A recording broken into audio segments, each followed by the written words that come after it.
So now the topic we are going to take is analysis of cash flow statement. So we have learned how to prepare cash flow statement. We also understand what sort of items go in preparation of cash flow statement. Now the question we are facing is that how do you analyze a cash flow statement? Cash flow statement, what special information is available in cash flow statement? What is it that it contains which was not there in income statement, which was not there in the balance sheet? That is why it is worth spending this much time on a separate statement, right? Apart from simply speaking that no, this is a very important asset. The reason is that there are certain insights which are so clearly available to us with so little discretion. Both of these points are important, that if we look at CFO, if we look at CFI, if we look at CFF, then point number one is that some insights can be very clearly available to us. Point number two is more important, or rather equally important, if not less or if not more, is that there is a very little discretion that management could have played in fact, when we were preparing cash flow statement. If you remember, when we are studying how to prepare cash flow statement, hardly any place we discussed managerial discretion.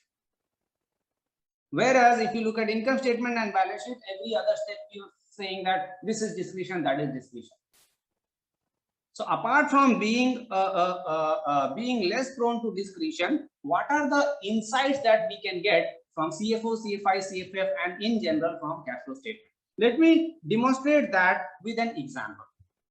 The example we are going to take is sort of, I don't know, is consult or a marketing jargon. Have you guys heard of BCG matrix? BCG matrix? Anybody who has heard of it? What does it say? Is it the cash cow and the dogs? Yes, that one. Cash cow and the dog. Usme kya tha? Market share versus growth. Yeah, basically it is a way of segregating a company or a product or any division or something in 2x2 matrix, wherein we want to classify a company or a product or anything in their growth potential as well as their existing market share.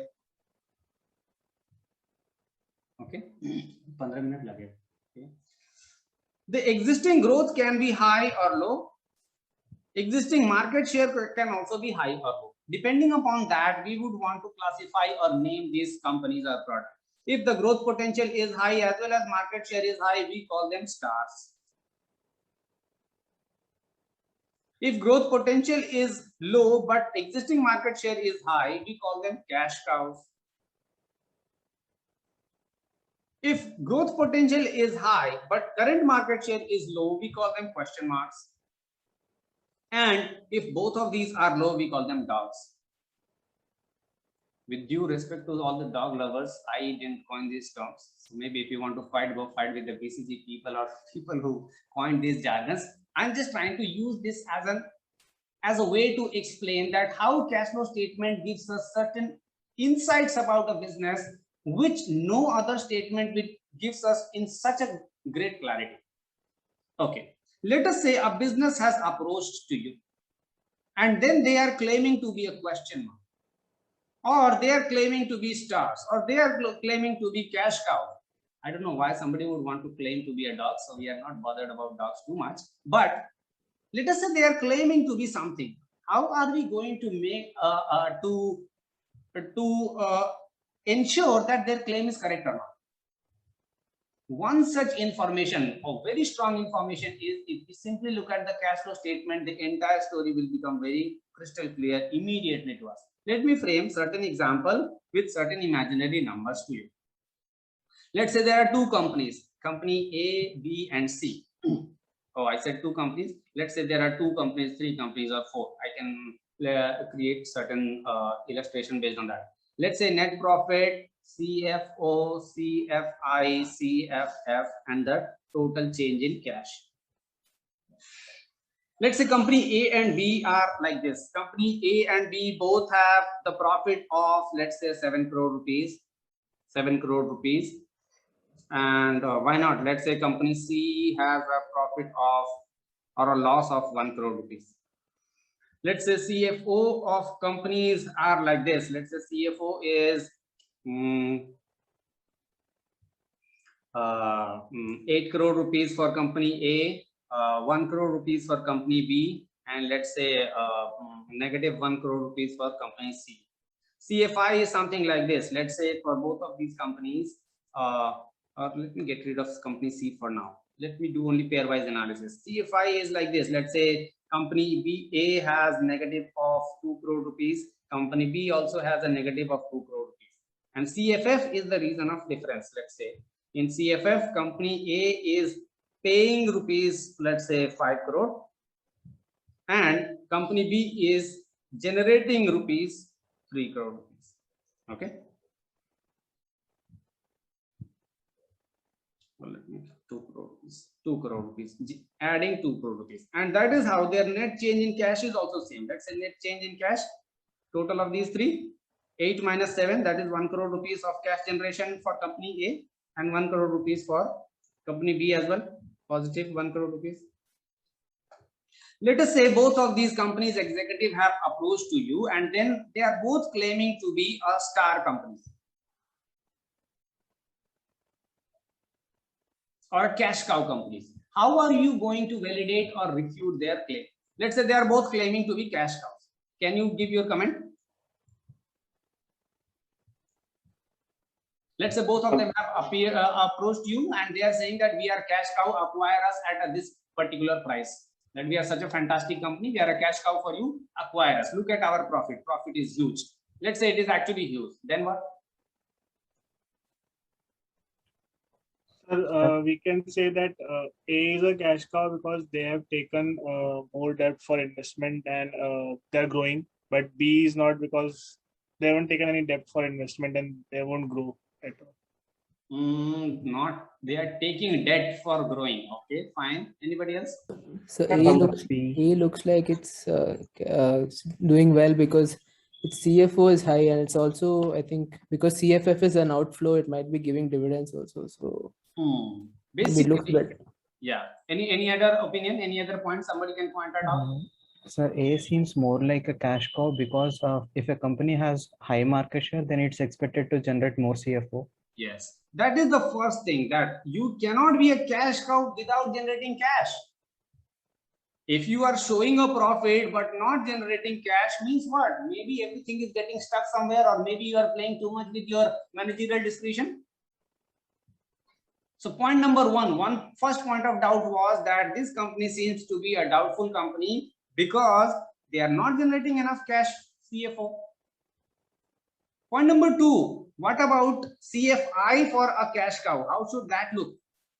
For a cash cow, at max, they just need to maintain where they are. They don't need to invest too much to grow. So negative 2 looks good enough for both of them. But if we look at CFF, once again, we find a huge difference. That what are they doing with their money? On one hand, where company A is paying away money to the people who have supplied fundings, company B is still taking money from them.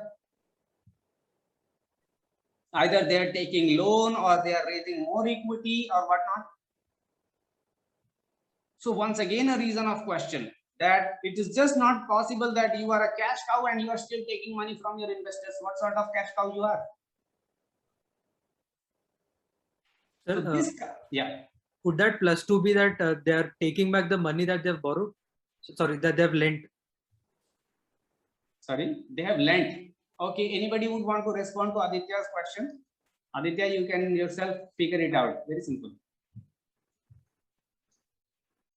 Could it be possible that this positive 2 is because you are taking back your money that you had lent? Is this question? Is it possible? बताओ भाई, cash flow preparation पूरा complete हो गया है, बताओ सिद्धार्थ, बताओ. I don't think that will come in CFF. Yes, it would not come in CFF, it would come in CFI. CFI. Yes. CFF means what? Where you have taken financing. So this positive means only a few things. That is, either you are taking loan or equity. In net, you are taking money from the suppliers of fund. This negative 5 could have been anything, that either you are repaying your loan, or you are paying too much of interest, or you are paying too much of dividend, or whatever breakup. So that breakup you can look at in the cash flow statement, that what cash flow statement contains. But in net, you are generating money from your operation and you are paying the money to the suppliers of fund. That's what a cash cow should be doing. How about a star company? How should a star company's cash flow statement should look like? How should their CFO look like for a star? High CFO. A high positive CFO. They should have a high positive CFO. Yes. How about their CFI and CFF? Let's say a company is claiming to be a star company. Then their CFI and CFF should look with what sign and what magnitude? CFI will be negative because they are investing for CFI long. necessarily has to be a big negative number. Why? Because for whatever you are doing today, you need to invest more in your long-term asset. The moment you invest more in your long-term asset, that should be reflective in your CFI and it will result in a large negative number. And how about CFF for a star company?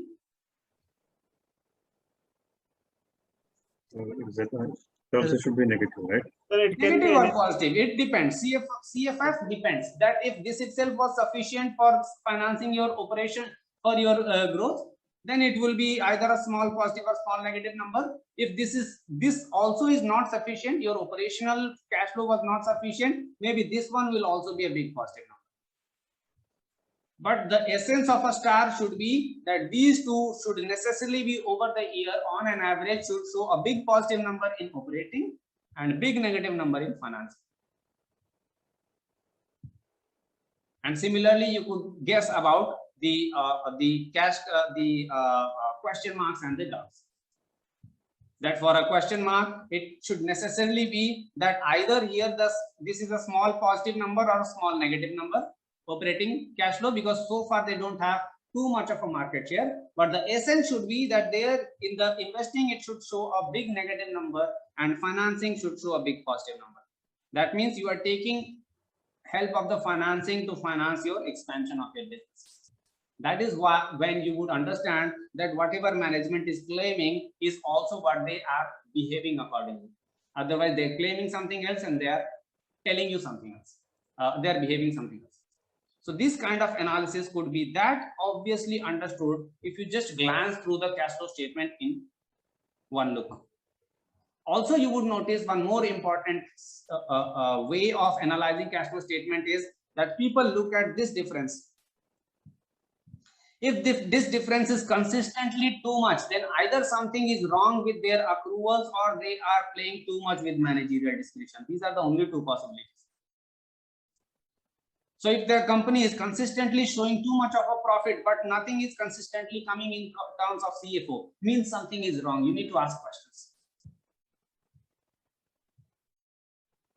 Also, this means that you may have seen that whenever the analysts give certain commentary about, let's say, they are saying that we want to invest in certain companies which are going to give us dividend in future. So you can invest in a share of a company for two purposes, either in the hope of giving dividend or in hope of price rise. Let us say you want to invest for the hope of dividend. Then the company cannot rely too much of net profit, but if they want to see, then CFO should be a good enough number to give them a hint that whether the company is generating enough cash from their operations. It is only from operating cash that they can afford to give dividend. So these are some of the ways in which you can analyze cash flow statement information. And why it is very distinct, it is because these numbers cannot be influenced by managerial discretion that much. Needless to say, if you start to lie outrightly, then these numbers can be manipulated. For example, go ahead and read more about the case of Satyam. That what happened in case of Satyam? What was the fraud all about? What went wrong? Could you have noticed something from the income statement balance sheet? But if somebody starts to outright lying, then it's completely different matter. That's not what we are discussing here.